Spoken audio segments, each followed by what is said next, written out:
Vaccine নিয়ে আলোচনা আজকে।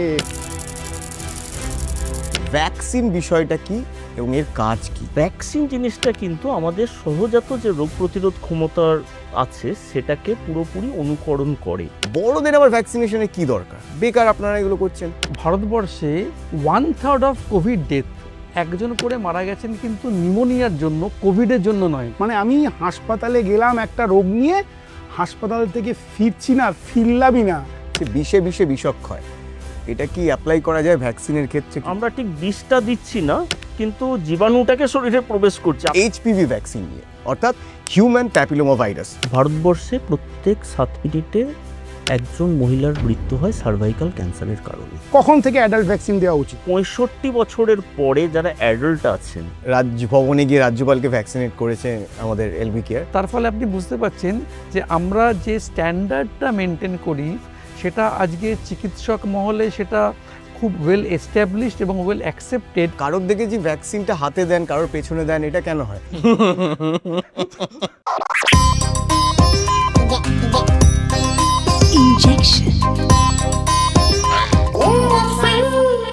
হাই, আমি সায়ন। হাই, আমি কুশল। এবং আজকে আমাদের ইনজেকশনের পর্ব আমাদের নিয়ে, অর্থাৎ ইনজেকশন নিয়ে।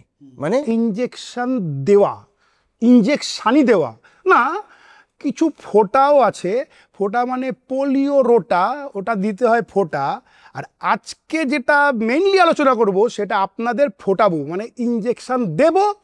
ভ্যাকসিন নিয়ে আলোচনা আজকে। ও, ভ্যাকসিন নিয়ে আলোচনা। আচ্ছা, ভ্যাকসিনেশন খুব গুরুত্বপূর্ণ একটা জিনিস। অনেকেই মনে করেন এটা অযথা, রোগ হলে ওষুধ খাবো, কিন্তু ভ্যাকসিন কেন প্রয়োজনীয় সেই সব নিয়ে আমরা আলোচনা করব। আমাদের সাথে রয়েছেন, অলরেডি আপনাদের সাথে একবার আলাপ হয়ে গেছে, দারুণ কনভারসেশন হয়েছে, আমরা দুর্দান্ত রেসপন্স পেয়েছি। তাই আরও একবার রিকোয়েস্ট করলাম এলবি কেয়ার এবং কেরিওগ্রাফ ইনস্টিটিউট অফ ম্যানেজমেন্ট স্টাডিজের কর্ণধার শ্রী তমাল চ্যাটার্জি মহাশয়কে আরও একবার পেয়ে গেছি। এবং আজকে তো আপনি একা নন। Thank you so much Sayan, thank you কুশলদা। সেকেন্ডবার আপনাদেরকে আমাকে ইনভাইট করার জন্য অনার্ড। সো প্রথমবার আমি একা এসেছিলাম, কিন্তু দেখলাম যে অনেক ইনফরমেশান শেয়ার করতে গেলে আরেকজনকেও লাগবে ভ্যাকসিন সম্বন্ধে। যেমন ধরুন হিউম্যান বডিতে আমাদের কেউ বলে 9টা সিস্টেম, কেউ বলে 10টা, 11টা। তাহলে প্রত্যেক একটা ডক্টর স্পেশালাইজেশন করেন একটা সিস্টেমের উপরে। কিন্তু ভ্যাকসিন এমন একটা জিনিস, সেটা হয়তো কোনো ডাইরেক্ট সিস্টেমের মধ্যে নয়, কিন্তু অনেক সিস্টেমের সঙ্গে রিলেটেড। সো আজকে আমার সঙ্গে এমন একজন আছেন যিনি ভ্যাকসিন সম্বন্ধে পারদর্শী, মিস্টার তিরুপতি নাগ। নমস্কার। নমস্কার। নমস্কার। উনি এমএসডি ফার্মাসিউটিক্যালসে বহুদিন ছিলেন এবং সেখানকার ট্রেনিং ম্যানেজার ছিলেন। তো যত আন্তর্জাতিক ভ্যাকসিন ভারতবর্ষে লঞ্চ হয়েছে, এবং ভ্যাকসিন নিয়ে আজকে যদি কোনো প্রশ্ন আসে সেটার যদি আমাদের একটা সঠিক দিশা লাগে, তাই জন্য আমাদের এলবি কেয়ারের আমাদের adult vaccination head mister Tirupati নাগকে আমি সঙ্গে নিয়ে এসেছি। সবার আগে আমার মতো যারা সাধারণ মানুষ, ডাক্তারবাবু তো জানেন, আপনি জানেন, স্যার জানেন, কিন্তু আমার মতো যারা সাধারণ মানুষ তাদের কাছে একটু আইডিয়াটা সহজে ক্লিয়ার করুন, ভ্যাকসিন বিষয়টা কি এবং এর কাজ কি? এটা খুব সুন্দর একটা জানার বিষয়। সেটা হচ্ছে যে দেখুন, প্রত্যেক মানুষের একটা সহজাত রোগ প্রতিরোধ ক্ষমতা থাকে, ইনবিল্ট সিস্টেম। কীরকম হয় যে বাইরে থেকে আমাদের শরীরে যদি কোনো জীবাণু আসে, কোনো প্রোটিন কণা যদি শরীরে প্রবেশ করে, সঙ্গে সঙ্গে তার রেসপন্সে আমাদের শরীরে সঙ্গে সঙ্গে অ্যান্টিবডি উৎপন্ন হয়, যেটা কিন্তু রোগ প্রতিরোধ করে। ভ্যাকসিন জিনিসটা কিন্তু আমাদের সহজাত যে রোগ প্রতিরোধ ক্ষমতার আছে সেটাকে পুরোপুরি অনুকরণ করে। এটাই হচ্ছে ভ্যাকসিনের টেকনোলজি, বা ভ্যাকসিন এইভাবেই কাজ করে। কি করা হয় যে দেখুন, একটা ভাইরাস বা একটা ব্যাকটেরিয়া, এটা তো একটা ফরেন বডি যেটা আমাদের শরীরে রোগ সৃষ্টি করে। এখন এগুলোকে বিজ্ঞানসম্মতভাবে এর টক্সিন পার্ট, অর্থাৎ এটাকে নির্বিষ করে দেওয়া হয়, কিন্তু স্ট্রাকচারালি এটা সেম থাকে। এটাকে নির্বিষ করে দেওয়া হলো, করে এটাকে স্বল্প মাত্রায় আমাদের শরীরে ঢোকানো হলো। যেই মুহূর্তে এটা ঢোকানো হলো, আমাদের বডি সিস্টেম এটাকে ফরেন বডি বা বহিরাগত কণা হিসাবে এটাকে আইডেন্টিফাই করছে, চিহ্নিত করছে, এবং সঙ্গে সঙ্গে সহজাত যে রোগ প্রতিরোধ ক্ষমতা শরীর অ্যান্টিবডি তৈরি করছে, যার ফলে ওইটা আমাদের মেমোরিতে থেকে যায় শরীরের ভেতরে। এরপর ধরুন যে আপনাকে চিকেন পক্সের ভ্যাকসিন দেওয়া হয়েছে, আপনি ভ্যাকসিনেটেড, তাহলে আপনার শরীরে চিকেন পক্সের এগেনস্টে অ্যান্টিবডি তৈরি হয়ে আছে, মানে আপনি রোগ প্রতিরোধে সক্ষম। এরপরে ধরুন আপনার কমিউনিটিতে বা আপনার ফ্যামিলিতে দেখা যাচ্ছে যে কিছু লোকের চিকেন পক্স হয়েছে, তাহলে সেই জীবাণু আপনার শরীরেও ঢুকবে, কারণ আপনি যেহেতু এক্সপোজড হয়ে যাচ্ছেন। কিন্তু কি হচ্ছে, আপনার রোগটা আর হচ্ছে না। কারণ কি, আপনার শরীরে যেহেতু ভ্যাকসিন দেওয়া আছে, তাহলে আপনার শরীরে ওই চিকেন পক্সের অ্যান্টিবডি তৈরি হয়ে আছে। যখন আসল চিকেন পক্সের জীবাণু আপনার শরীরে ঢুকছে, তখন সে সহজেই ওটাকে আইডেন্টিফাই করছে, চিহ্নিত করছে যে ওই দেখ শত্রু এসেছে, তার মোকাবিলায় আমাদের দেহের প্রতিরোধ বাহিনী তৈরি। তাহলে কি হচ্ছে, সঙ্গে সঙ্গে অ্যান্টিবডি করছে কি, বাইরের যে জীবাণুটা আসছে তাকে ধ্বংস করে দিচ্ছে এবং আমাদেরকে রোগ মুক্ত রাখতে সাহায্য করছে। ভ্যাকসিনের মোটামুটি এটাই হচ্ছে ভ্যাকসিন টেকনোলজি, বা এটাই হচ্ছে এই ভ্যাকসিনের মূল কথা। একটা জিনিস মনে রাখা, যে ভ্যাকসিন কিন্তু আমাদের শরীরের যে সহজাত রোগ প্রতিরোধ ক্ষমতা সেটাকেই অনুকরণ করে। আচ্ছা, এটা বাংলায় প্রবাদ প্রচলিত রয়েছে, বিষে বিষে বিষক্ষয়। এটা কি অ্যাপ্লাই করা যায় ভ্যাকসিনের ক্ষেত্রে কিছু ক্ষেত্রে?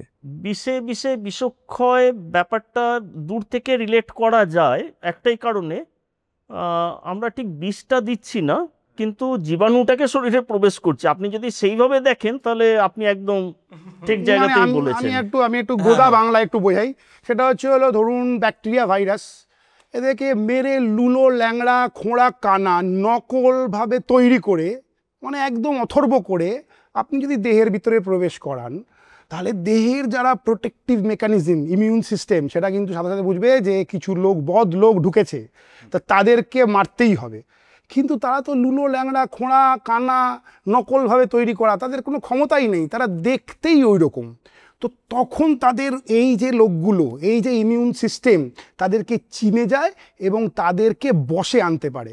আর তাদের মাথায় থেকে যায় এই রকম যদি আবার কোনো জিনিস ঢোকে, তাহলে আমি সাথে সাথে তাদেরকে আবার ঠ্যাঙাবো, মেরে দে দানাদন মেরে শেষ করে দেবো। এটাই বেসিক প্রিন্সিপাল, ঠিক বললাম? একদম স্যার। যাক, একটা অনেকটা সহজে বুঝতে পারলাম এই ভ্যাকসিন ব্যাপারটা। এইবার আপনার থেকে জানবো, আমরা বাচ্চাদের ভ্যাকসিন নিয়ে কখনো একটা অন্য এপিসোড করব। আমাদের একটা ধারণা রয়েছে, ছোটোবেলায় আমাদের কিছু ভ্যাকসিন দিয়ে দিয়েছি। আগে তো টিকাকরণে এই যে দাগও থাকতো, টায়ার পাংচার সারানোর মতন। তারপর এখন আমাদের অল্প ছোটো ছোটো দাগ আছে, এখন তো দাগ থাকে না। বাচ্চাদের ভ্যাকসিন নিয়ে সবাই অ্যাওয়্যার, কিন্তু আমি তো বড়ো হয়ে গেছি, আমার তো এখন ইমিউনিটি মানে চূড়ান্ত জায়গায়, কি কোনো রোগ আমাকে ছুতে পারবে না। বড়দের আবার ভ্যাকসিনেশনে কি দরকার? বেকার আপনারা এগুলো করছেন।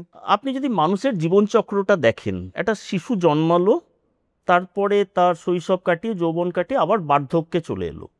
একটা শিশু যখন জন্মাচ্ছে তার সব কিছুই অপরিণত এবং তার রোগ প্রতিরোধ ক্ষমতাটাও কিন্তু অপরিণত। তার জন্যই তাকে ভ্যাকসিনেট করা হচ্ছে। ডাক্তারবাবু, যদি আমি ভুল বলি একটু কারেক্ট করে দেবেন। আর কি হচ্ছে না, একটা সোশ্যাল কজও কাজ করছে, যে শিশুরাই আগামী দিনের ভবিষ্যৎ। সুতরাং তাদের প্রতিপালন, তাদের ভ্যাকসিনেশন থেকে শুরু করে সব কিছুই টাইমলি হচ্ছে, কেয়ারফুলি হচ্ছে। সিমিলারলি এই শিশু যখন বার্ধক্যে পৌঁছচ্ছে, তার যে সহজাত রোগ প্রতিরোধ ক্ষমতা সেটা কিন্তু কমে যাচ্ছে। সে ফর এক্সাম্পল 65 বছর বয়স, তাহলে একটা 35 বছরের বা 25 বছরের যুবকের যে রোগ প্রতিরোধ ক্ষমতা শরীরে থাকছে, সেই রোগ প্রতিরোধ ক্ষমতা কিন্তু 65 বছর বয়সে আর থাকছে না। তাহলে কি হচ্ছে, আমাদের চারপাশে প্রচুর জীবাণু আছে, ভাইরাস ব্যাকটেরিয়া ঘুরে বেড়াচ্ছে, শরীরে আসছে এবং সহজেই রোগে পরিণত হচ্ছে। যৌবন বয়সে কিন্তু সেই জিনিসটা হচ্ছে না। এদের কি করতে হচ্ছে, যে যারা বার্ধক্য হচ্ছে তাদেরকে যদি ভ্যাকসিন সাপোর্টটা দেওয়া হয়, তাহলে তাদের ইমিউনিটি সিস্টেম, যে ইমিউনো সিস্টেমটাকে বুস্ট করা যায়, তাহলে তাদের রোগ প্রতিরোধ ক্ষমতাটা বেড়ে যাচ্ছে। আরেকটা জিনিস ডাক্তারবাবু আপনিও দেখেছেন, যে যখন মানুষের স্বাভাবিক বয়স বাড়ে, একটা বড় পপুলেশন তাদের মধ্যে কোনো না কোনো কোমরবিডিটি নিয়ে আপনাদের কাছে আসে। যে কোনো আইদার ডায়াবেটিস, এখন তো ভারতবর্ষে ডায়াবেটিস প্রায় ঘরে ঘরে, সিওপিডি হচ্ছে, বিভিন্ন রকম হচ্ছে। এদের ক্ষেত্রে দেখা যাচ্ছে যে কিছু রোগ, বার্ধক্যের রোগ বা এমনি কিছু যে রোগগুলো যেগুলো জীবাণু থেকে হচ্ছে, তাদের সেই রোগের চান্স কিন্তু 2 থেকে 2.5 গুণ এবং 3 গুণ পর্যন্ত বেড়ে যাচ্ছে। তাহলে তাদেরকে যদি ভ্যাকসিন দিয়ে সুরক্ষা দেওয়া যায়, তাহলে তাদের কিন্তু জীবনে একটা ভালো, তারা জীবনটাকে কাটাতে পারবে, অনেকটা সুস্থ জীবন কাটাতে পারবে। এটাই হচ্ছে বেসিক কনসেপ্ট, যে বড়দের কেন ভ্যাকসিন দেব। দেখুন, একটা বাচ্চা যখন জন্মাচ্ছে তখন সে কি পাচ্ছে, প্যাসিভ ইমিউনিটি। অর্থাৎ খুব সোজা ভাষায় যদি আমি বলি, সে ব্রেস্ট ফিডিংয়ের মাধ্যমে কিছুটা ইমিউনিটি মায়ের কাছ থেকে অ্যাকোয়ার করছে, কিন্তু সেটাই সব কিছু নয়। এরপরে যেটা আছে অ্যাক্টিভ ইমিউনিটি, তার দেহের মধ্যে সহজাত রোগ প্রতিরোধ ক্ষমতাটা বেড়ে যাচ্ছে। তারপরে আস্তে আস্তে সেটা বাড়ছে, একটা বয়স যখন সে অ্যাডাল্ট হচ্ছে সেটা একটা সর্বোচ্চ পর্যায়ে যায়, তারপরে ধীরে ধীরে বয়স বাড়ার সাথে সাথে এটা কমতে থাকে এবং 65 বছর বয়সে গিয়ে দেখা যাচ্ছে যে তার এতটাই কমে যায় যে স্বাভাবিক রোগ প্রতিরোধ ক্ষমতাটা প্রায় নষ্ট হয়ে যায়। তো এই ভ্যাকসিন সম্বন্ধে যে আলোচনা করছি, ভ্যাকসিন আপনারা খুব কমনলি একটা ভ্যাকসিন নিয়ে থাকেন, প্রাণ বাঁচানোর ভ্যাকসিন। কুকুর কামড়েছে বা এরকম এমন কোনো জিনিস কামড়েছে যার থেকে রেবিস হতে পারে, ভ্যাকসিনটা না নিলে যদি রোগটা হয় তাহলে বাঁচার কোনো উপায় নেই। তো ভ্যাকসিনের গুরুত্ব সব সময় সব জায়গায় আছে। বয়স, ভ্যাকসিনের বয়স, ছোটো বেলায় তো আমরা পাচ্ছি ভ্যাকসিন, কিন্তু বড় বয়সের ভ্যাকসিন নিয়ে আজকে আমরা আলোচনা করছি। অ্যাডাল্ট ভ্যাকসিন, কখন থেকে অ্যাডাল্ট ভ্যাকসিন দেওয়া উচিত এবং কোন বয়সে কোন অ্যাডাল্ট ভ্যাকসিনেশন? আচ্ছা, আরেকটা খুব গুরুত্বপূর্ণ এটা বিষয়, এখন বিভিন্ন যারা আছে সংস্থা, যেমন সিডিসি বা এসিআইপি গাইডলাইন যেগুলো বলছে, বিভিন্ন গাইডলাইন আছে যেটা ডাক্তারবাবুরা ফলো করেন। আমি সেই গাইডলাইন অনুযায়ী যদি দেখা যায় তাহলে ভারতবর্ষে বলছে 65 বছরের পরে যারা অ্যাডাল্ট আছেন 65, তাদের ক্ষেত্রে নিউমোকক্কাল ভ্যাকসিন এবং ইনফ্লুয়েঞ্জার, সিজনাল ইনফ্লুয়েঞ্জার যে ভ্যাকসিনটা হয় সেই ফ্লু ভ্যাকসিনটা নিতে বলছেন। আর এর সাথে যাদের কোমরবিডিটি আছে, যেটা বললাম যে আইদার ডায়াবেটিস আছে, সিওপিডি আছে, বা কোনো কার্ডিয়াক প্রবলেম আছে, স্মোকার্স, ক্রনিক অ্যালকোহলিক আছে, স্প্লিন সার্জারি হয়েছে, তাদের কিন্তু 50 বছরের পরেই এই কমন ভ্যাকসিন যেগুলো বললাম ফ্লু এবং নিউমোনিয়াটা এটা নিতে বলছে। এটা একটা পার্ট। থার্ড যেটার একটা পার্ট হচ্ছে যে একজন ডাক্তার এই ভ্যাকসিনগুলো কিন্তু, যেটা নিউমোকক্কাল ভ্যাকসিন, এটা 18 বছর বয়স পরের থেকেই নিতে পারে অ্যাডাল্টরা। ফ্লু ভ্যাকসিন 6 মাস বয়সের পর থেকে যে কেউ নিতে পারে। এটা একমাত্র একজন ডাক্তারবাবু তার পেশেন্টের ক্লিনিক্যাল কন্ডিশন দেখে রেকমেন্ড করবেন। সেক্ষেত্রে কিন্তু বয়সটা ফ্যাক্টর হয় না, পেশেন্টের ক্লিনিক্যাল কন্ডিশনটা। এখন তো একটা সিঙ্গেলস ভ্যাকসিন হার্পিস জস্টারের এসে গেছে, যেটাও রেকমেন্ড করছেন 50+। আপনারা টিভিতেও দেখছেন, সায়েন্স অ্যাড করে, সায়েন্স 50+ তাদেরকেও নিতে বলছেন। আর একটা খুব গুরুত্বপূর্ণ ভ্যাকসিন আছে যেটা এইচপিভি ভ্যাকসিন। এটা 9 বছর থেকে নেওয়া যায় আপ টু 45। 9 থেকে 14 বছর হলে 2টো, 15 থেকে 45 হলে 3টে নিতে হয়। এইগুলো হচ্ছে মোটামুটি অ্যাডাল্ট ভ্যাকসিনেশন। এর বাইরে আরও কতগুলো ভ্যাকসিন রয়েছে যেগুলো বড়রা নিতে পারে যখন ডাক্তারবাবু তাদেরকে পরামর্শ দিচ্ছেন। কিছু কিছু ক্ষেত্রে দরকার হয়। অবভিয়াসলি আমি হেপাটাইটিস এ এবং হেপাটাইটিস বি এর নাম সর্বপ্রথম করব।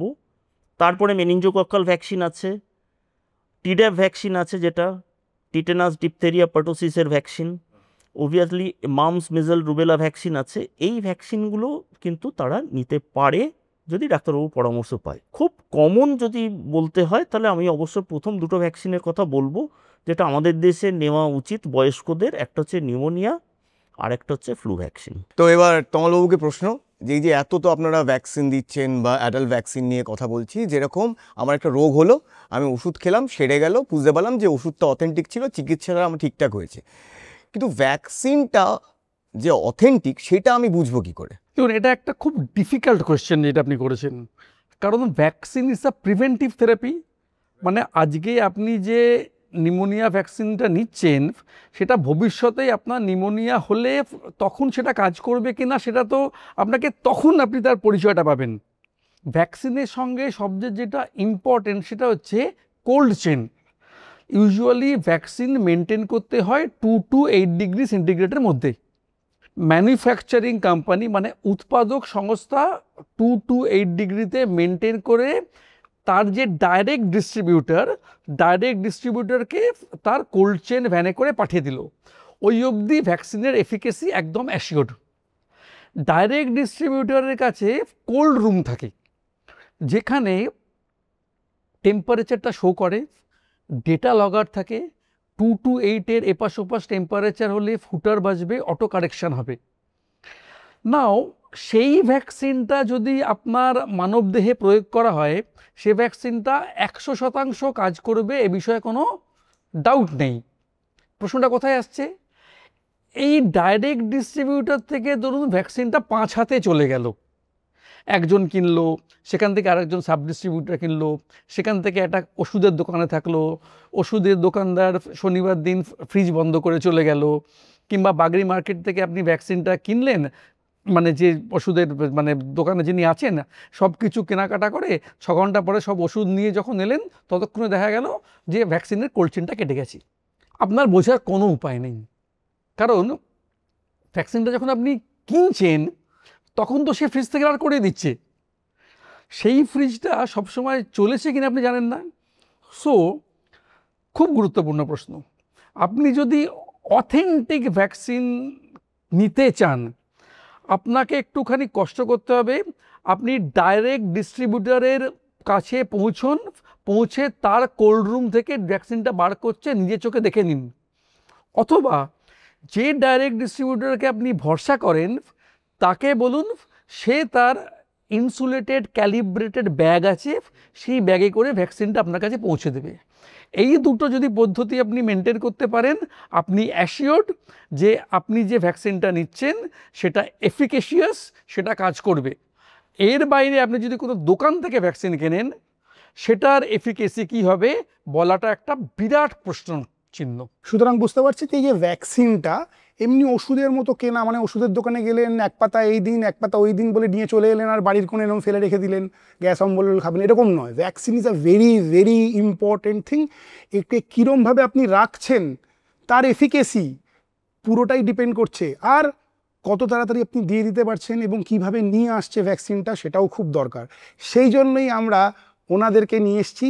এলবি কেয়ার এই অ্যাডাল্ট ভ্যাকসিনেশন দেন, এটা আমরা আসছি আস্তে আস্তে ওনারা বলবেন। তো সুতরাং এই জিনিসটা খুব মাথায় রাখবেন ভ্যাকসিন নেওয়ার সময়। এই প্রসঙ্গে একটা কথা আমি একটু অ্যাড করে নিই, আমাদের এলবি কেয়ারে 1000 কিউবিক ফিট ক্যাপাসিটির ব্লু স্টারের কোল্ড রুম আছে। আমরা আপনার চ্যানেলের মাধ্যমে যাদের কাছে পৌঁছতে পারছি আমরা তাদেরকে ইনভাইট করছি আপনার আসুন দেখে যান, কারণ এটা দেখাটা আপনার প্রয়োজন, কারণ এটা আপনার দেহে বা আপনার কোনো নিকটাত্মীয়ের দেহেতে এটা যাবে, সেখানে এটা আমরা প্রিজার্ভ করছি। তার ফলে এই যে আমাদের সিস্টেমটা আছে কোল্ড চেন ডেটা লগার, এটা আমরা মেনটেন করছি। প্লাস আমরা নিজেরাই একটা অ্যাডাল্ট ভ্যাকসিনেশন সেন্টার, আপনি যদি আমাদের সেন্টারে এসে ভ্যাকসিনেটেড হন তাহলে cold room two human body, আপনার বডি গ্যাপের কোনো চান্স নেই। আর আমরা যে ব্যাগগুলো ইউজ করি সেগুলো ক্যালিব্রেটেড ব্যাগ, সেখানে 2 থেকে 8 ডিগ্রি টেম্পারেচার মেনটেন্ড হয়। তার ফলে আমরা যখন হোম ভ্যাকসিনেশন করি সেই ভ্যাকসিনটা কোল্ড রুম থেকে আপনার বাড়িতে হয়তো 40 মিনিট থেকে 1 ঘন্টার মধ্যে পৌঁছচ্ছে, সেখানেও ভ্যাকসিনের এফিকেসিটা অ্যাসিওর্ড হবে। তাই জন্য কলকাতা শহরের বহু ডাক্তারবাবুরা তারা তাদের পেশেন্টদের যারা হয়তো বাড়ির বাইরে বেরোতে পারেন না হোম ভ্যাকসিনেশনের জন্য এলবি কেয়ারকে রেফার করে দেয়, যেখানে আমাদের ট্রেন ভ্যাকসিনেটর গিয়ে মানুষের বাড়িতে বয়স্কদের ভ্যাকসিনেট করে আসে। আচ্ছা, এইটা খুব দুর্দান্ত জিনিস, কারণ অনেক ক্ষেত্রেই হয় যে এখন ছেলে মেয়ে বাইরে থাকে বা বাবা মার অবস্থা এরকম যে সে হয়তো তাকে মুভ করানো ডিফিকাল্ট, তো আপনারা হোম ভ্যাকসিনেশন করছেন। হ্যাঁ, এর কেন আমরা করছি একটুখানি প্রেক্ষাপটটায় আসি। LB care is also a Covid vaccination centre, কারণ ভ্যাকসিনটাই আমাদের অনলি এখানে পারপাস অফ সার্ভিস। সো যখন আমরা কোভিড ভ্যাকসিনেশন করতাম প্রচুর ফোন আসতো যে আমার বাবার এই অবস্থা, মায়ের এই অবস্থা, কিংবা হয়তো ফিজিক্যালি চ্যালেঞ্জ কোনো বাড়িতে কোনো পার্সন আছেন যার পক্ষে মুভ করা সম্ভব নয়, গিয়ে ভ্যাকসিনেট করে আসতে হবে। সেখান থেকেই এই কনসেপ্টটা আসে যে মানুষকে ভ্যাকসিনেট করার জন্য অ্যাডাল্ট ভ্যাকসিনেশন এবং হোম সার্ভিসটা খুব প্রয়োজন। আর যেহেতু আমরা কোভিড ভ্যাকসিনেশন সেন্টার, আমাদের ভ্যাকসিনেটররা গভর্নমেন্ট অফ ওয়েস্ট বেঙ্গল থেকে সে ট্রেনিংটা পেয়েছি অন ভ্যাকসিনেশন। আমাদের যারা ভ্যাকসিনেট করেন তারা ট্রেন ভ্যাকসিনেটার্স, আর ভ্যাকসিনের সঙ্গে কিছু প্রিকশন মেনটেন করতে হয় যেটাকে বলা হয় অ্যাডভার্স ইভেন্ট ম্যানেজমেন্ট, সেটাতেও আমাদের ভ্যাকসিনেটররা ট্রেন্ড। তো কোনো কারণে ভ্যাকসিন নিয়ে কারুর যদি কোনো রকম পার্শ্ববর্তী কিছু হয় সেইটাও মোকাবিলার ফার্স্ট লেভেলটা আমাদের ভ্যাকসিনেটররা জানেন। আর আপনারা যেখানেই ভ্যাকসিনেটর হন না কেন অ্যাডভাইস করব ভ্যাকসিন নেওয়ার পরে 10 থেকে 20 মিনিট সেখানে ওয়েট করবেন, কারণ এই রিয়াকশানটা 10 মিনিটের পরেও আসতে পারে। 15 মিনিট ওয়েট করে তারপর আপনি আপনার নির্দিষ্ট গন্তব্যস্থলে কাজের জন্য যান। তো এটা খুব গুরুত্বপূর্ণ প্রসঙ্গ, যে সাইড এফেক্ট অফ ভ্যাকসিনেশন। যে আবার অনেকের মনে হয় যে ধরুন ভ্যাকসিন নেওয়ার পরে একটু জ্বর এসছে, কারণ আমার নিজের হয়েছিল কোভিড ভ্যাকসিনেশনের পরে আমার একটুখানি জ্বর জ্বর লাগছে, একদিন শরীরটা একটু মনে হচ্ছে ম্যাচ ম্যাচ করছে, তারপরের দিনই আমি ঠিক হয়ে যাই, কিন্তু তখন আমি একটু ঘাবড়ে গেছিলাম যে এই জ্বর হচ্ছে মানে তাহলে কি ভ্যাকসিনটা ভুলভাল দিয়েছে ডাক্তারবাবু। হ্যাঁ, তো এইটা কেন হয়, বা আর কি করে সাইড এফেক্ট অফ ভ্যাকসিনেশন এইটা নিয়ে একটু যদি বল। দেখুন, সাইড এফেক্ট অফ ভ্যাকসিনেশন যদি দেখা হয়, তো এটাকে ঠিক সাইড এফেক্ট বলবো না, এটা অ্যাডভার্স ইভেন্ট বলা হয়।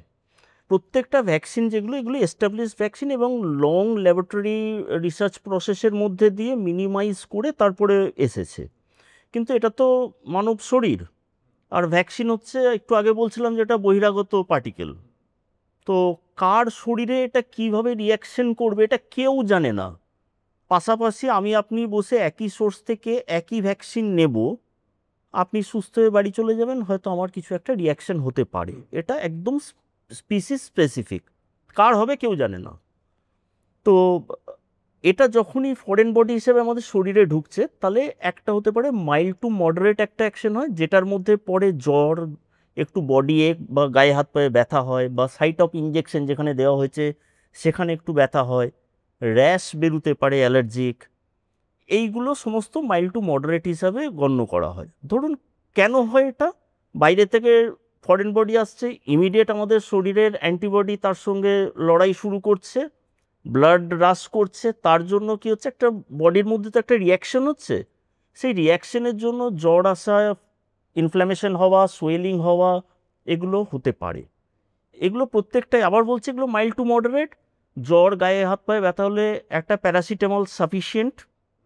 যদি র্যাশ বেরোয় তখন অ্যান্টিহিস্টামিন জাতীয় একটু ট্যাবলেট খেয়ে নিলেও সেটাও চলে যায়। যদি কিছু নাও করে 48 to 72 আওয়ার্সের মধ্যে এমনিই চলে যাবে। যেটা চিন্তার ব্যাপার সেটা হচ্ছে যে কারুর এই যে রিয়াকশনটা, এটা হাইপার রিয়াকশন হয়, যেটা ডাক্তারি শাস্ত্রে অ্যানাফাইলেকটিক শক বলে। কি হয়, শ্বাসকষ্ট, বুক ধড়ফড় করা, পালস রেট ফল করে, প্রেশার ফল করে, কিছু কিছু ক্ষেত্রে ফ্যাটাল অবধি হতে পারে। সেটা আগে থেকে কি করে বোঝা সম্ভব? কিচ্ছু বোঝা সম্ভব নয়। এইখানেই আমাদের, যেটা উনি বললেন, এখানেই আমাদের এলবি কেয়ারের একটা স্পেশালিটি রয়েছে। যেহেতু আমরা ওয়েল ট্রেন্ড, আমাদের ভ্যাকসিনেটররা, যে অ্যাডভার্স ইভেন্ট ম্যানেজমেন্টের ওপরে তাদের কোর্স করা আছে, তাহলে আমরা কিছু প্রয়োজনীয় কিট, স্যার হয়তো আরও বিশদভাবে বলতে পারবেন, সেটা ওরা ক্যারি করে। এবার কারণ ওই সময়ের মধ্যে তাকে হসপিটালে নিয়ে যাওয়া সম্ভব নয়, বা কোনো ডক্টরও অ্যাটেন্ড করা সম্ভব নয়, কারণ এটা ইমিডিয়েট হয়। অ্যানাফাইলেকটিক শকটা সবসময় কিন্তু ইমিডিয়েট, তাহলে এত তাড়াতাড়ি আপনি মুভ করাতে পারবেন না, পেশেন্টের কোলাপস করবে, তাকে মুভ করানোটাও কঠিন।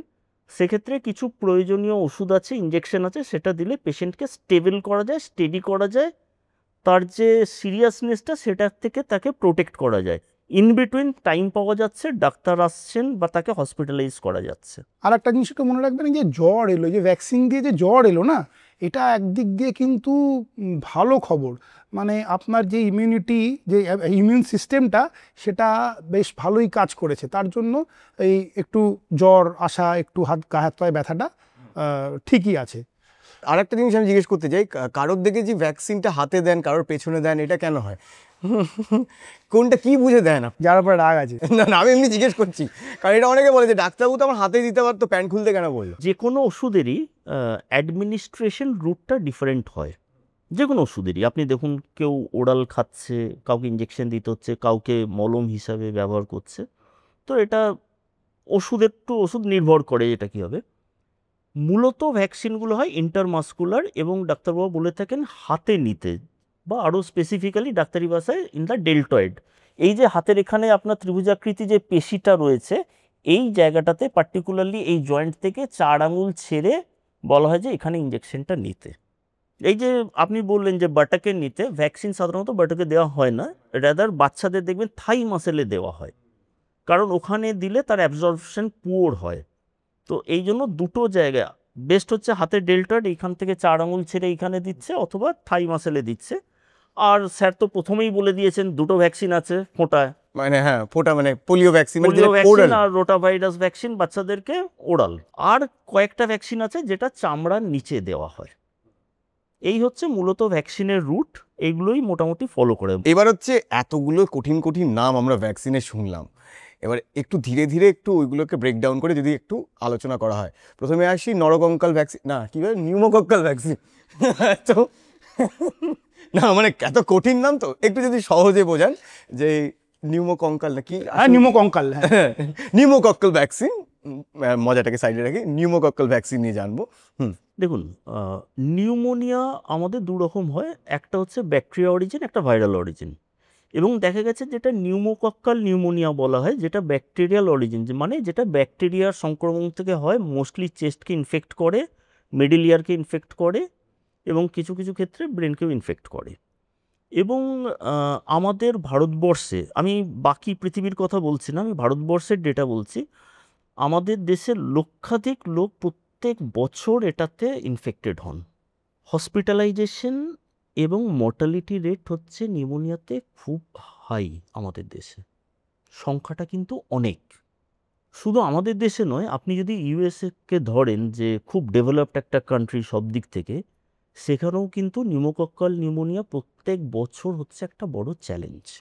এই নিউমোকক্কাল নিউমোনিয়ার ভ্যাকসিন আমাদের দেশে ফর্চুনেটলি পাওয়া যাচ্ছে, বাচ্চা বয়সে দেওয়া হচ্ছে তাদেরকে।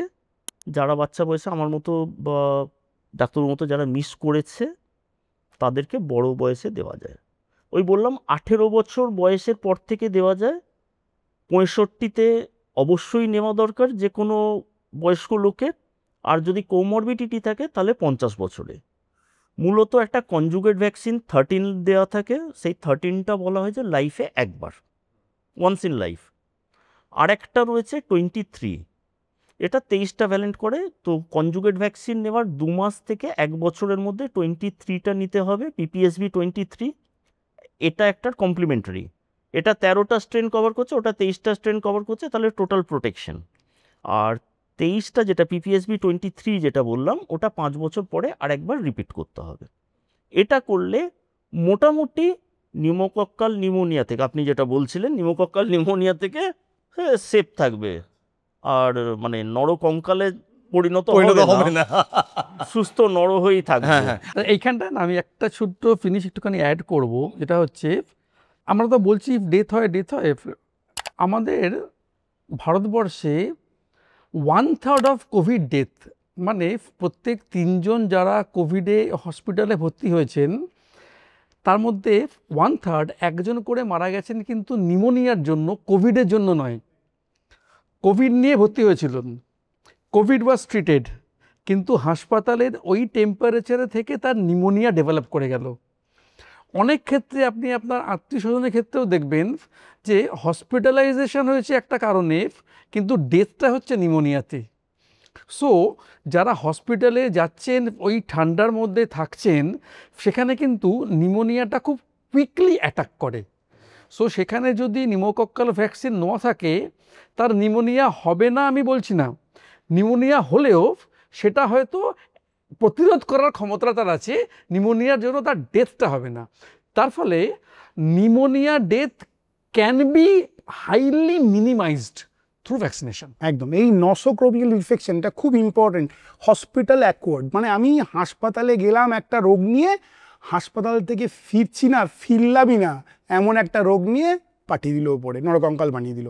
তো যদি ভ্যাকসিনটা নেওয়া থাকে, তাহলে ডাক্তারবাবুদেরও চিকিৎসা করতে সুবিধা হবে, আর আপনি কঙ্কাল হওয়ার আপনার আর হলো না, মানে আপনি বাড়িতে ফিরে যেতে পারেন।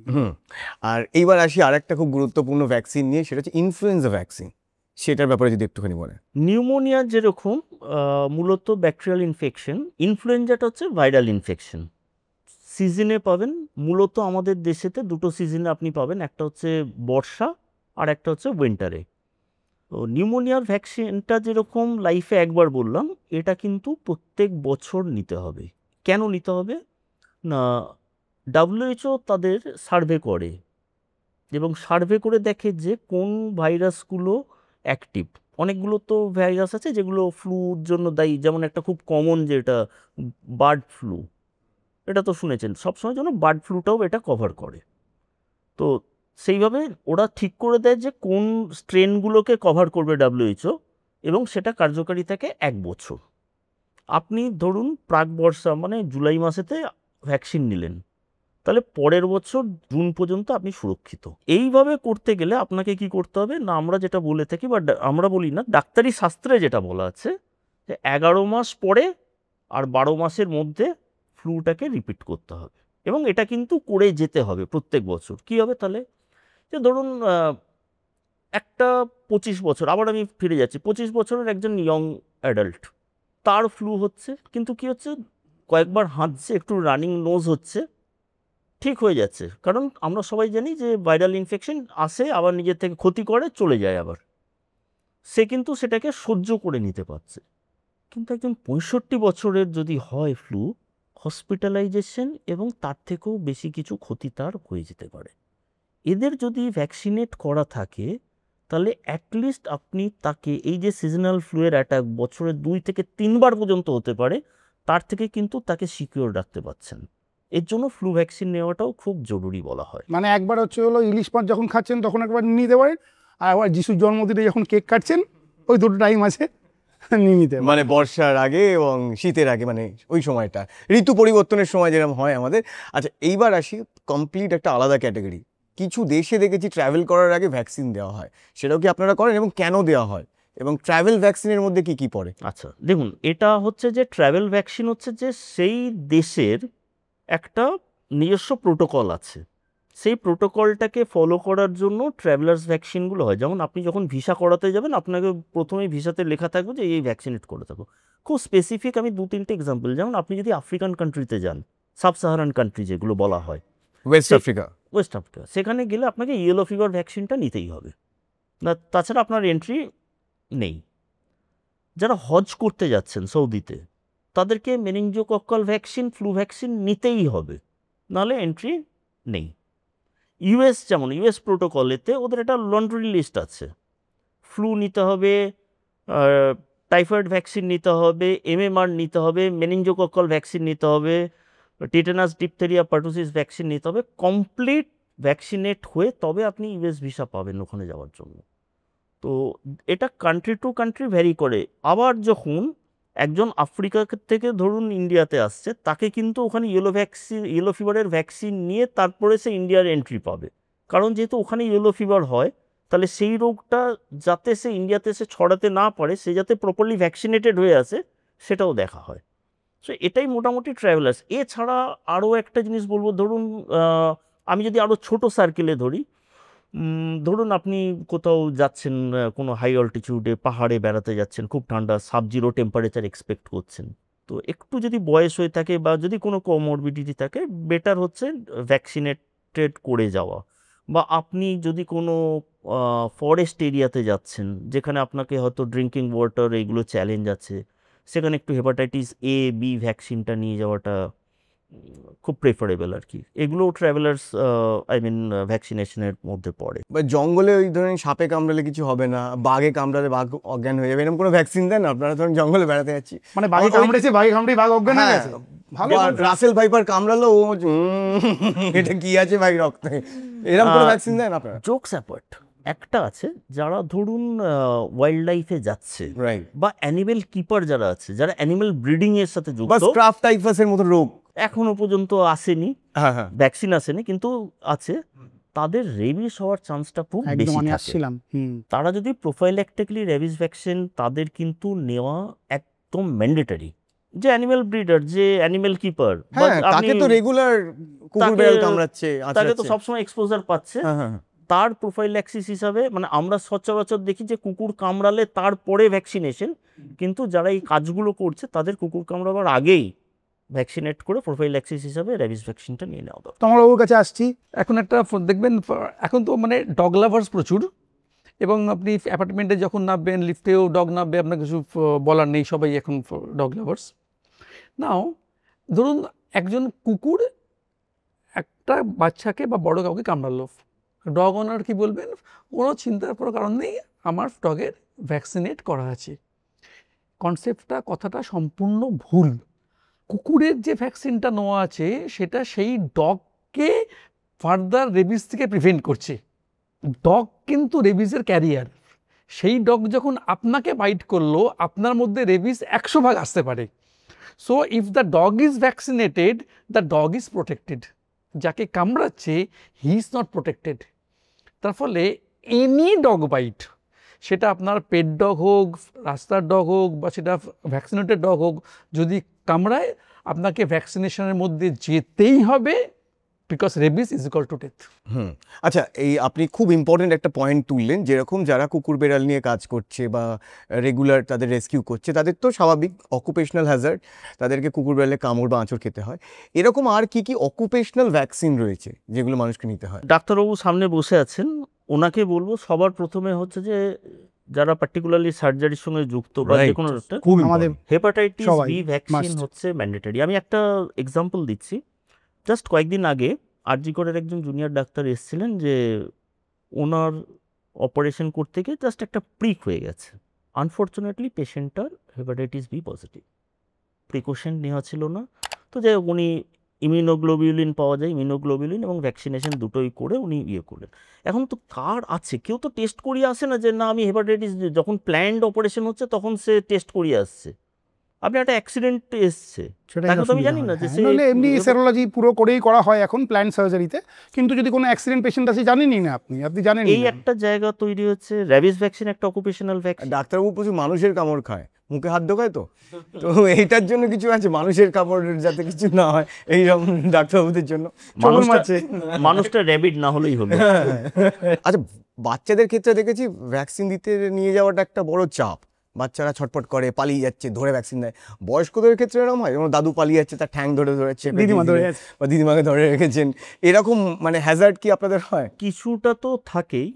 আমি প্রফেশনাল কারণে ওনার নাম নিতে পারবো না, উনি একজন সেলিব্রিটি, তো ওনার মাকে ভ্যাকসিনেট করতে হবে। অ্যাটলিস্ট উনি 10 টাইমস ফোন করেন আর কি, বছর বছর নেওয়ার আগে, আমি মাকে খুব ভালোবাসি, মায়ের লাগবে না তো, এক কথা মানে রিপিট করে যান যে মানে এটা খানিকটা। এবং বহু ক্ষেত্রেই আর কি, আচ্ছা এটাতে কি খুব ব্যথা হবে, আচ্ছা জ্বর আসবে না তো, কেউ কেউ জিজ্ঞেস, আচ্ছা ভ্যাকসিনটা নিয়ে আমি কাজ করতে পারবো তো। তো এই ধরনের প্রশ্ন যে আসে না তা নয়, আসে। এবং দেখুন একটা জিনিস হচ্ছে যে ইনজেকশন ভীতিটা বোধহয় কাজ করে, ভ্যাকসিন আমরা চেষ্টা করছি এটা দূর করার, আমরা জানি না, সবসময় পড়ে ঘুরছি ইনজেকশন ব্যাপারটাতে মানুষ যাতে মজা ease পাবে না। পায়, এটা থাকে আর কি। এবং মহিলাদের ক্ষেত্রে পার্টিকুলারলি সিনকোপ, ডাক্তারবাবু ভালো বলতে পারবেন, যেটা যে ভেসোভেগাল শক। কোনো কোনো সময় তারা এতটাই ভয় পেয়ে যায়, টেন্সড হয়ে যায়, এই জন্য মহিলাদের ক্ষেত্রে ভ্যাকসিনেশন অনেক সময় রেকমেন্ড করা হয় যে ওদের লাইং পজিশনে ভ্যাকসিনেট করো। মানে বয়স্ক লোকেদের নিয়ে সায়ন ভাবছে যে সবাই ভয় পায়, আজ কিন্তু তা নয়। পেনশনার্স অ্যাসোসিয়েশনরা তারা কিন্তু প্রত্যেক বছর in hundreds, state bank pensioners association আমাদের খুব মানে সঙ্গে আমরা যুক্ত, তাদের বিভিন্ন বিভিন্ন মানে কি টাউন্সে গিয়ে আমরা কোথাও 40 জন, কোথাও 70 জন, কোথাও 120 জন পেনশনারদেরকে আমরা উইথ ফ্যামিলি বিভিন্ন ভ্যাকসিনেশন করি। সো আজকে কিন্তু অ্যাওয়ারনেসটা হচ্ছে আস্তে আস্তে। আচ্ছা, আপনাদের এলবি কেয়ারের রেঞ্জ কতটা? মানে আপনারা এই যে আমাদের তো এই অনুষ্ঠানটা অনেক মানুষ দেখছেন, বিদেশেও দেখছেন, মানে যেখানে যেখানে বাঙালিরা রয়েছে সেখানে দেখছেন, তো আপনাদের এই এলবি কেয়ারের রেঞ্জটা একটু যদি। এলবি কেয়ারের ফিজিক্যাল ইনফ্রাস্ট্রাকচার কলকাতাতে, আমাদের নিজস্ব ক্যাম্পাসে ভ্যাকসিনেশন ক্লিনিক আছে, যেটা আমাদের আরজি কর হসপিটালের একদম কাছে, ইন্দ্র বিশ্বাস রোডে। এছাড়া কলকাতা, 24 পরগনা, নর্থ, সাউথ, হাওড়া, হুগলি, এই যে জিওগ্রাফিটা আছে, এই জিওগ্রাফির মধ্যে আমরা হোম ভ্যাকসিনেশন করে আসি। আমাদেরকে আগে থেকে তারা যারা হোম ভ্যাকসিনেশন করবেন তারা রিকোয়ারমেন্টটা দেন, আমাদের ভ্যাকসিনেটর গিয়ে ভ্যাকসিনেশনটা করে আসে। বর্তমানে এই 5টা জেলার মধ্যেই আমাদের হোম ভ্যাকসিনেশনটা সীমিত। হ্যাঁ, আর কেউ যদি গিয়ে ভ্যাকসিনেট করতে চায় আপনাদের কাছে যে কোনো জায়গা থেকে আসতে পারে। এই প্রসঙ্গে আর একটা কথা আমরা শেয়ার করব, যেটা হচ্ছে যেমন ধরুন গভর্নর হাউস, গভর্নরকে ট্রিট করার জন্য একটা প্যানেল অফ ডক্টরস আছেন, তারা গভর্নরের ভ্যাকসিনেশনের জন্য কিন্তু এলবি কেয়ারের ভ্যাকসিনেশন উইংটাকেই সবচেয়ে কম্পিটেন্ট মনে করেছেন, তাই তারা আমাদেরকেই সেই কলটা দিয়েছেন। আমাদের vaccinator led by mister Tirupati Nag, যিনি আমাদের অ্যাডাল্ট ভ্যাকসিনেশনের হেড, ওনারা গিয়ে গভর্নর হাউসে গিয়ে গভর্নরকেও ভ্যাকসিনেট করে এসছেন। আচ্ছা, তার ফলে আপনি বুঝতে পারছেন যে আমরা যে স্ট্যান্ডার্ডটা মেনটেন করি সেটা আজকে চিকিৎসক মহলে সেটা খুব ওয়েল এস্টাবলিশড এবং ওয়েল অ্যাকসেপ্টেড। তাই জন্য এইরকম হাই প্রোফাইল ব্যক্তিদের হোম ভ্যাকসিনেশনের কলটা আমাদেরকেই করতে হয়। এছাড়াও অনেক হাই প্রোফাইল যারা পশ্চিম কলকাতা এবং পার্শ্ববর্তী মানুষ আছেন তাদের ভ্যাকসিনেশন এলবি কেয়ারই করে থাকে। রাজভবনে গিয়ে রাজ্যপালকে ভ্যাকসিনেট করেছে আমাদের এলবি কেয়ার, তো দুর্দান্ত ব্যাপার। আর যাই হোক, উনি কিছু মনে করেননি তো ছিলেন যে লাগছে আমি রাজ্যপাল? না, উনি রাধা দেওয়ান। এটা একটা খুব ভালো অভিজ্ঞতা আমার কাছে। আমি এবং আমার ভ্যাকসিনেটর কলিগ আমরা গেছিলাম, একটা খুব ওয়ার্ম রিসেপশন পেয়েছিলাম এবং আমাদের দক্ষতা এবং অভিজ্ঞতার জোরে আমরা গেছিলাম ওখানে। আর উনি যাওয়ার পরে as a token of appreciation ওনার নিজের লেখা বই উনি আমাকে উপহার দিয়েছেন। তো ওটা পড়েছেন? শুরু করেছি, এখনো শেষ করতে পারিনি, কারণ এখন বই পড়ার হ্যাবিটটা চলে গেছে, তো সুতরাং একটু চ্যালেঞ্জ আছে। অনেস্টলি স্পিকিং, আপনি একদম ঠিক জায়গায় ধরেছেন। তো উপহার পাওয়াটাকে আমি খুব ভালো না, জানি অবশ্যই, এবং এটা অবশ্যই। আমার কাছে একটা এবং এটা থেকে যাবে আপনার লাইফ কাছে। Time achievement. কোনো এরকম অভিনেতাকে দিয়েছেন ভ্যাকসিন, তারপরেই আপনি দেখেন 4-5টা বই সাইন করেছে, এরকম হয়েছে? তারপরে আপনাকে ডাকছে আরও ভ্যাকসিন নেবো, আরও ভ্যাকসিন নেবো? না, অভিনেত্রীদেরকে ভ্যাকসিনেট করেছি, অ্যাপ্রিসিয়েশন করেছেন, এর মধ্যেই রয়েছে। না, আর আমাদের তো বিশেষ করে পোস্ট কোভিড এরকম হয়েছিল, ভ্যাকসিনেটেড ছাড়া অভিনেতারা ফ্লোরে অ্যালাউড ছিল না। মানে এরকমভাবে কাস্টিংও হতো ওই সময়, যে তোমার ভ্যাকসিন আছে তাহলে তোমাকে কাস্ট করা হবে। কারণ আমি চাইছি যে আমার পরিবেশে যারাই পোস্ট কোভিড অভিনেতা অভিনেত্রী বা যারাই কাজ করুক তারা যেন সবাই ভ্যাকসিনেটেড থাকে। প্রোটেক্টেড হ্যাঁ, থাকে। হ্যাঁ। অভিনেতার প্রসঙ্গে যখন এলো, নামটা আমি নিতেই পারি, তো আমাদের পরাণ বন্দ্যোপাধ্যায়ের বাড়িতে ওনাকে ভ্যাকসিনেশন ছিল। তো আমাদের ভ্যাকসিনেটারকে তো ট্রেন করা থাকে যে প্রত্যেক ভ্যাকসিনেশনের পরে জিজ্ঞেস করবে কেমন লাগলো। তো আফটার ভ্যাকসিনেশন যখন উনি কি ওটাই বলেছেন? হ্যাঁ, পরাণবাবুকে যখন আমাদের ভ্যাকসিনেটার জিজ্ঞেস করেছিল যে স্যার কেমন লাগলো, উনি বললেন কই লাগেনি তো। ও আমি ভাবলাম ওই যেটাতে মিম হয় ওটা বলেছেন, ভালো কিন্তু আরো ভালো হতে পারতো, একটু শিরায় জল ঢুকে গেল। এইবার একটা খুব গুরুত্বপূর্ণ ভ্যাকসিন, যেটা নিয়ে আমরা এর আগেও প্রচুর পর্বে অ্যাওয়্যার করেছি আপনাদের, এবং সেগুলো ডাক্তারবাবুদের পার্সপেক্টিভ থেকে এবং যারা ভ্যাকসিনেট করছেন তাদের দিক থেকে একটুখানি জানবো এইচপিভি ভ্যাকসিন নিয়ে, অর্থাৎ হিউম্যান প্যাপিলোমা ভাইরাস। আমি একটা ডেটা দিয়ে শুরু করছি। ভারতবর্ষে প্রত্যেক 7 মিনিটে একজন মহিলার মৃত্যু হয় সার্ভাইকাল ক্যান্সারের কারণে। 2023 সালে যদি দেখেন 1,25,000 মহিলা ইনফেক্টেড ছিলেন ভারতবর্ষে এক বছরে, তার মধ্যে 80,000 ডেথ। সংখ্যাটা যথেষ্ট বোঝার জন্য। অন অ্যান অ্যাভারেজ প্রত্যেক বছর লাস্ট 5 ইয়ার্স যদি দেখেন, অন অ্যান অ্যাভারেজ 75 থেকে 80,000 ইন্ডিয়ান উইমেনের ডেথ হচ্ছে শুধুমাত্র সার্ভাইকাল ক্যান্সারের জন্য। কারণ এইচপিভি ভাইরাস মানে শতাধিক প্রজাতি রয়েছে এর, তার মধ্যে কয়েকটাকে আইডেন্টিফাই করা হয়েছে যে এগুলো সার্ভাইকাল ক্যান্সার এবং জেনিটাল ওয়ার্ডসের জন্য দায়ী। এটা হচ্ছে, এবং এটা কার হবে কখন হবে এটা বলা, কোন রোগ কার হবে এটা বলা যায় না। ফরচুনেট এনাফ যে দুটো ক্যান্সারের এখনো পর্যন্ত ভ্যাকসিন আছে, একটা পরোক্ষ একটা প্রত্যক্ষ। আমি যদি লিভার ক্যান্সার ধরি, যেটা পরোক্ষভাবে হেপাটাইটিস বি ভ্যাকসিনেট দিয়ে তাকে কমানো যাচ্ছে, যেটা hepatitis B induced liver cancer হচ্ছে সেটাকে, আর ডাইরেক্ট হচ্ছে প্রোটেকশন দেওয়া যাচ্ছে এইচপিভি দিয়ে। তো এটা একটা ভ্যাকসিন আমাদের দেশে রয়েছে, একটা বহুজাতিক সংস্থা এনেছে আর আমাদের দেশীয় একটা সংস্থা এনেছে। ভালো ভ্যাকসিন, প্রত্যেকটারই রিপোর্ট খুব ভালো, এবং এই যে প্রাণঘাতী ব্যাপারটা হচ্ছে প্রত্যেক বছর, তার থেকে কিন্তু মানুষকে এটা রক্ষা করে। একদম। 3টে প্রিভেনশনের 3টে ধাপ বলে থাকে চিকিৎসা শাস্ত্রে বা বিজ্ঞানের ক্ষেত্রে। একটা হচ্ছে প্রাইমারি প্রিভেনশন। প্রাইমারি প্রিভেনশন হচ্ছে যে যারা এলিজিবল, মানে ওই 9 থেকে 45 যারা আছে ভ্যাকসিনেট করে দাও। এরপরে আরেকটা স্টেজ হচ্ছে যে স্ক্রিনিং করো। বিবাহ হয়ে গেছে, এক্সপোজার হয়ে গেছে, তাহলে তাকে স্ক্রিনিং করে দেখো। প্যাপ স্মিয়ার একটা স্ক্রিনিং হচ্ছে, খুব সহজলভ্য আজকের দিনে। প্রত্যেক 3 বছর অন্তর করে স্ক্রিনিং করে দেখো যে প্রি ক্যান্সারাস স্টেজে আছে না নর্মাল আছে না ক্যান্সার ফর্ম করে গেছে। যদি নর্মাল থাকে ফাইন, আবার 3 বছর পরে করো, দেখো। যদি প্রি ক্যান্সারাস স্টেজে হয়, ডাক্তারবাবু আরও ভালো বলতে পারবেন, সেক্ষেত্রে আপনারা অনেক সময় কী করেন যে ওয়াচ অ্যান্ড ওয়েট অথবা ক্রায়োসার্জারি করে সেটাকে রিমুভ করে দেওয়া। থার্ড স্টেজ হচ্ছে যে ট্রিট দ্য ক্যান্সার, যাতে এটা আর না স্প্রেড করে অন্য কারোর মধ্যে, কারণ এটা তো ইনফেক্টেড হয়, একজনের থেকে আরেকজনে ইনফেক্টেড হচ্ছে। তাহলে ট্রিট দ্য ক্যান্সার, কেমোথেরাপি, কিছু কিছু ক্ষেত্রে টপিক্যাল থেরাপি রয়েছে, ইলেকট্রোকটারি আছে, এ দিয়ে ক্যান্সারটাকে ট্রিট করো। এই 3টে পদ্ধতি রয়েছে। এখন আমাদের দেশে যা পরিস্থিতি, সোশিও ইকোনমিক ব্যাপারটা, আপনি আর্থসামাজিক পরিস্থিতি যদি দেখেন, তাহলে ক্যান্সার ফর্ম করে গেলে একটা আলাদা ব্যাপার, এবং এটা 15 বছর পরে সিমটোম্যাটিক ম্যানিফেস্টেশন, মানে ক্যান্সারটা ধরা পড়ে 15 বছর পরে ইনফেকশন হওয়ার। তাহলে এই সময় গিয়ে ট্রিটমেন্ট অপশন ছাড়া আর কিছু নেই, এবং ততক্ষণে যতটা ড্যামেজ হওয়ার হয়ে যায়। তাহলে স্ক্রিনিং পার্টটা খুব হচ্ছে না আমাদের দেশেতে, খুব একটা এনকারেজড নয় আর কি। যেটা হচ্ছে যে ভ্যাকসিন এসে গেছে, সহজলভ্য হয়ে গেছে, তাহলে যতজন এলিজিবল আছে তারা যদি ভ্যাকসিনটা নিয়ে নেয়, তাহলে কিন্তু একটা মারণ রোগ থেকে নিজেদেরকে প্রোটেক্ট করতে পারবে। এবং এই রোগটা যতজন ভ্যাকসিনেট হবে, সে কিন্তু এই রোগটা ছড়ানো থেকেও কিন্তু কমিউনিটিকে বাঁচাতে পারছে। রাইট, এটাই বেসিক তফাৎ ওষুধ এবং ভ্যাকসিনের। অর্থাৎ ওষুধ আপনার রোগ হলে আপনাকে সারাবে, আর ভ্যাকসিন আপনার মধ্যে ওই প্রতিরোধক ক্ষমতাটা তৈরি করবে যাতে রোগটা আপনাকে ছুঁতেই না পারে। সেই কারণে খুব গুরুত্বপূর্ণ এই ভ্যাকসিনেশন। এবার বাকিটা আপনারাও পড়াশুনো করুন, আপনারাও এখন কথা বলুন, সেরকম হলে একবার কনসাল্টও করতে পারেন, গিয়ে ঘুরে দেখে আসতে পারেন যে কোন কোন ভ্যাকসিন কিভাবে আপনার জন্য অ্যাপ্লিকেবল হতে পারে। এই অবধি যেটা শুনলাম এটা পুরোটাই হচ্ছে সায়েন্টিফিক অ্যাঙ্গেল।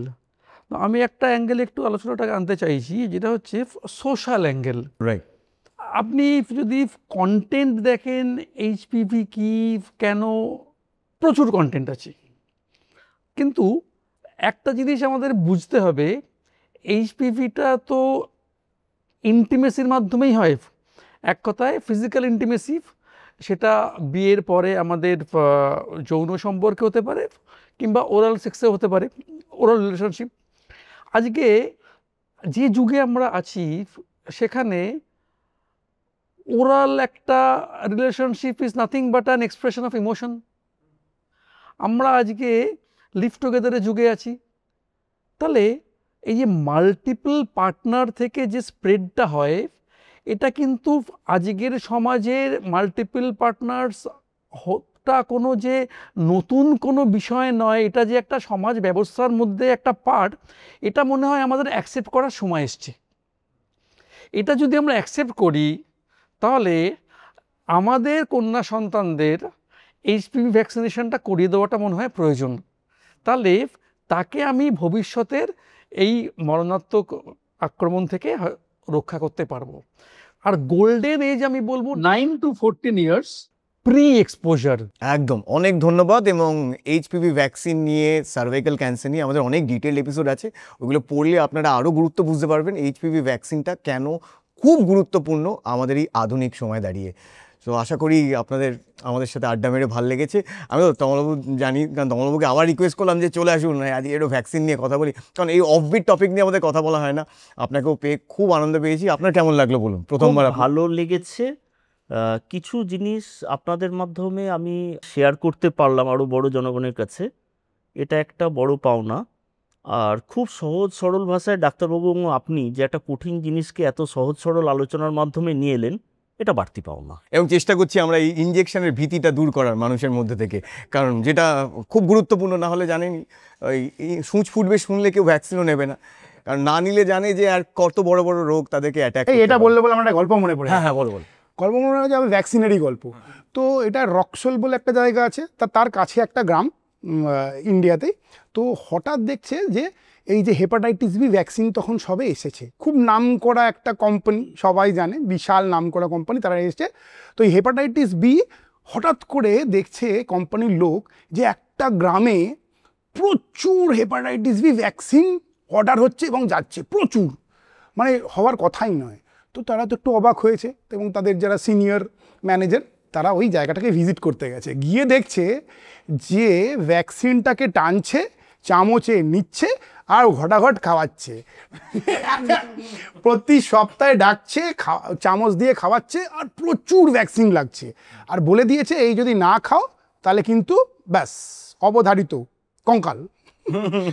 তো এটাও একবার বললাম যে এই যে রুট। যাক, অনেক ধন্যবাদ, অনেক কিছু জানতে পারলাম আপনাদের থেকে। আর আপনাদের বলছি প্লিজ এই এপিসোডগুলো একটুখানি শেয়ার করুন, যাতে মানুষের মধ্যে একটু অ্যাওয়ারনেস গিয়ে পৌঁছয়। আপনারা খারাপ জিনিস 200টা শেয়ার করুন, কোনো আপত্তি নেই। দেখুন আপনাদের কত কষ্ট করে আজকে আমরা ভ্যাকসিন দিলাম। হ্যাঁ হ্যাঁ, প্লিজ একটু শেয়ার করে দিন, লাইক শেয়ার সাবস্ক্রাইব প্লিজ করুন। আর প্লিজ কমেন্ট সেকশনে জানান যে আর কোন কোন অফবিট বিষয় এরকম নিয়ে আপনারা চান যে আমরা নতুন নতুন পর্ব নিয়ে আসি। তাহলে এখান থেকেই টাটা বাই বাই বলছি। আমি সায়ন, আমি কুশল। ফিরবো অন্য কোনো পর্বে অন্য কোনো ইনজেকশন নিয়ে। ততক্ষণ আপনারা সুস্থ থাকুন, যাতে কোনো ডাক্তারবাবুদের কাছে আপনাকে যেতে না হয়। আর যদি অসুস্থ হন তাহলে নিজে ডাক্তারি করবেন না, নিজে ভ্যাকসিন নিতে যাবেন না। Stay fit, stay healthy. Tata.